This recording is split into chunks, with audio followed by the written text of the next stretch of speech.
This is Precious Anderson. She was pregnant. Did you have a name for the baby? About 2 months before her due date, she had severe COVID-19. Actually so severe that her baby had to be delivered by C-section to try to save both of their lives. In fact, she couldn't actually visit her baby. There you go, Precious. And then it was amazing because we got to watch her video chat with a nurse who was with her baby. And Precious Anderson got to see her baby, David. Wonderful, right? We actually went to visit him, and he was moving around, he was stretching, pointing his toes like a little dancer. He was so cute. Actually, he tested negative for COVID. At this hospital, 7 of the pregnant women who tested positive for COVID have given birth, and their babies have generally done very well. None of them have been confirmed to have COVID.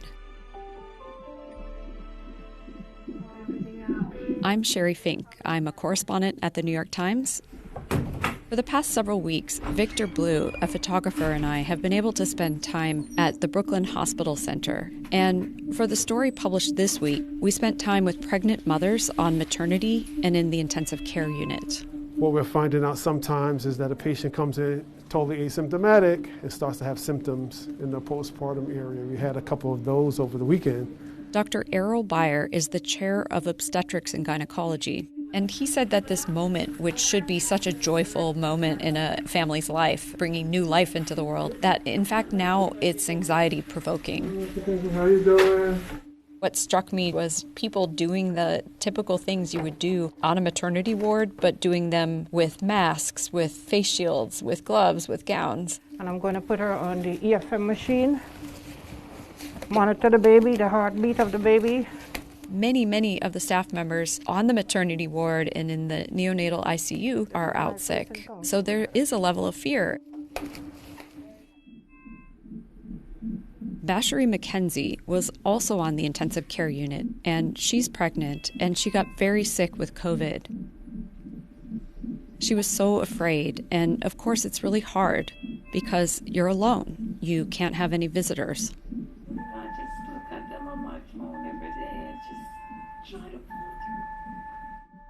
When I met her this Monday, she was so much improved.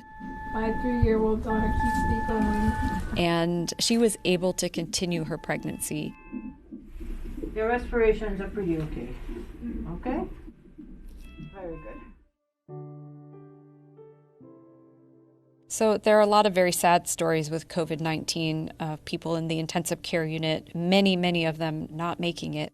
So it was amazing to see this young woman who had been so sick was able to pack up her bags and actually go home. And she's one of the success stories. You made it. You're telling a great story, honey. We're proud. You gotta have heart, and you had it, so we're very proud of you. Thank you for allowing us to take care of you. I spoke with the intensive care unit doctors, and they said when people like Ms. McKenzie get to leave the hospital, get to come off a ventilator, out of an intensive care unit, and recover enough to go home, that it's giving them the energy to keep going.